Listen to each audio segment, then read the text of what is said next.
Forumê nîskan davetin patozê da ku nîsk û kayîj hev cuda bikin. Li navçeya Sûrûcê serbiparêzgeha Rihayê ya Bakurê Kurdistanê îsal ji ber ku hewa sar bû û baran zêde bû, paleyiya nîskan dereng ketiye. Ji bo nîskên ku li kerê hatine xistin, qonaxa patozê berdewam e.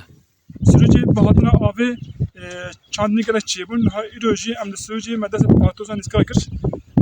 Deh bazarên jî vê li Sûrûcê bîçeya genim ve çîn. Her wiha li Sûrûcê çandiniya nîskan, genim, cê, bembû û gaz de çardin.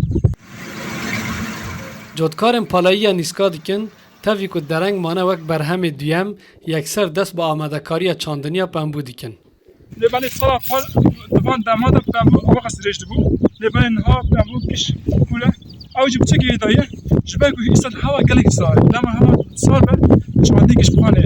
Yani ji bo çandinê xwe û ji baş be lê hewa germ e. Ji ber ku îsal hewa ji ne germ e çandî ne baş e.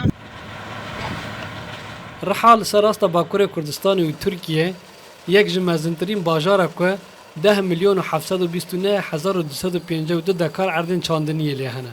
Her wiha li ser rasta Bakurê Kurdistanê û Tirkiyê sedî 42 pembû, sedî 38 nîskê sor û sedî 37 fistiqan û sedî 7.5 genim li Rihayê tê berhemanîn.